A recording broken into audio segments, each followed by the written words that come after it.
J'imagine que en fan de sport, vous êtes à la fois triste que l'événement n'ait pas eu lieu, mais j'imagine aussi, puisqu'on était en train de le dire juste avant, convaincu que la bonne décision a été prise de ne pas jouer ce match ce soir. Oui, absolument, absolument. Non, c'est totalement consternant de voir comme ça ces images du bus KISC de l'OL, le visage ensanglanté de Fabio Grosso. C'est vraiment révoltant. Moi, ces actes comme ça qui sont faits de haine, de bêtises et qui sont la négation même des valeurs du foot et du sport. Enfin, je veux dire, c'est hallucinant, quoi. Donc, il faut que les auteurs soient vite retrouvés, qu'ils soient sévèrement sanctionnés. Évidemment, face à la gravité des faits, la Ligue prend la bonne décision. C'était impossible de tenir ce match dans ces circonstances. Moi, j'apporte évidemment tout mon soutien à l'Olympique Lyonnais, à son entraîneur. Je crois qu'il y a aussi Raphaël Elongo, son adjoint, qui a été touché au visage. Grosso, ouais. Voilà. Bon, donc, puis j'ai évidemment une pensée pour tous ces supporters qui se faisaient une joie de vivre ce match, qui étaient là pour exprimer eux tranquillement leur ferveur en tribune. Voilà, est-ce que vous avez été sollicitée, Madame la Ministre, sur la prise de décision du report du match ? Écoutez, j'ai été bien sûr alertée en temps réel et en lien avec la préfète de police et je le redis, cette décision, elle s'imposait dès lors que le choc était de cette amplitude pour le coach Fabio Grosso. En termes d'équité sportive, c'est évidemment ce qu'il fallait faire. Et puis ce contexte, je crois qu'on a aussi besoin un peu de marquer le coup parce que c'est des agissements qui sont en fait totalement extérieurs au sport. C'est des accidents sur la voie publique qui sont marqués par cette bêtise, par cette haine. Mais il faut absolument que notre collectif d'acteurs publics, privés, qui eux aiment et vivent le sport pour de vrai, s'unissent plus fortement que jamais parce qu'il faut qu'on éradique tout ça. C'est pas possible de laisser le sport polluer de cette manière par des abrutis.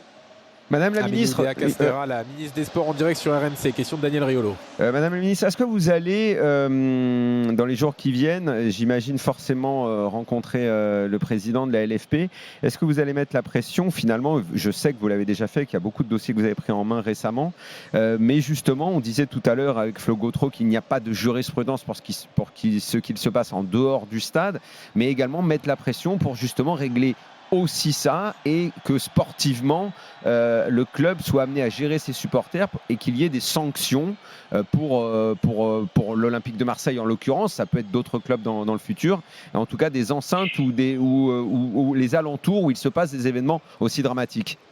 Oui, je pense que ce soir c'est pas encore la question que j'ai envie de me poser. Ce que je veux dire, c'est que ce volet relève évidemment de la LFP, mais qu'il faut quand même qu'on soit tous très clair sur le fait qu'on parle de faits qui sont commis en dehors du stade.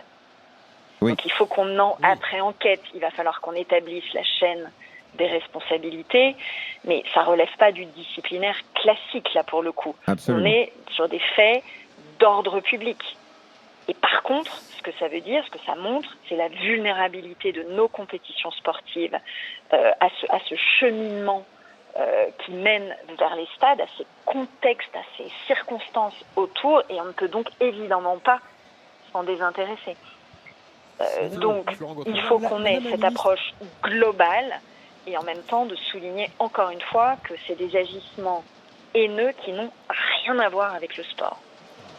Madame la ministre, on entend votre déception, mais est-ce que vous ne trouvez pas que ça fait beaucoup dans le cadre de l'organisation d'événements sportifs en France, sachant que les JO arrivent, la finale de la Ligue des Champions, maintenant ce match à Marseille, peu importe si ça a lieu finalement dans et en dehors du stade, est-ce qu'on peut aujourd'hui aller en famille, en toute sécurité, à une grande rencontre de sport en France, Madame la ministre?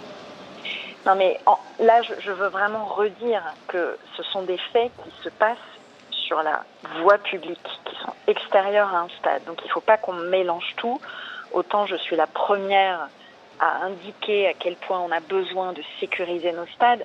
Là, en l'occurrence, il faut bien distinguer les choses et nous sommes sur d'autres types de circonstances. Maintenant, je le redis, c'est un concept sécuritaire global dont on a besoin. On vient de terminer une Coupe du Monde de rugby où ça s'est impeccablement passé sur le plan de la sécurité, avec pourtant un contexte incroyablement exigeant. Donc, il faut bien proportionner les choses. Moi, j'ai toute confiance dans l'action de nos forces de police, de gendarmerie, et on va mener cette enquête. La préfète de police va être très active et efficace sur le règlement de ce dossier, et on va regarder dans les jours qui viennent cette chaîne des responsabilités, et je veux que les auteurs de ces actes inadmissibles puissent être lourdement sanctionnés.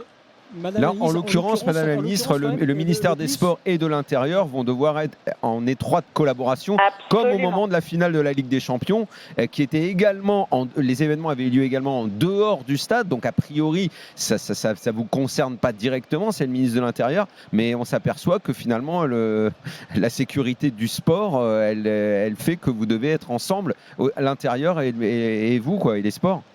Absolument, et c'est d'ailleurs la manière dont on travaille avec Gérald Darmanin. On sait que pour la Coupe du Monde de rugby, il y a de très nombreuses opérations de prévention de la délinquance qui ont été menées dans les 2 mois qui ont précédé les événements, à hauteur de 80 par jour.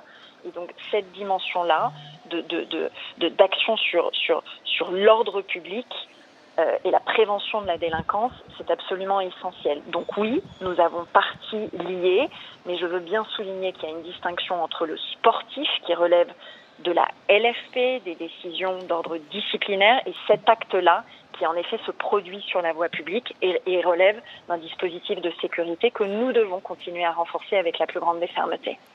Mais est-ce que vous considérez donc dans ces conditions que l'arrivée du bus a été insuffisamment sécurisée, pour être très concret, sachant que les bus des supporters lyonnais ont aussi été pris à partie? Écoutez, j'ai toute confiance dans le dispositif mis en place par la préfète de police, qui a en plus beaucoup d'expérience sur tous ces sujets. Il y a eu la présence de 67 000 même, je crois, Marseillais dans ce stade sans aucun trouble à l'ordre public.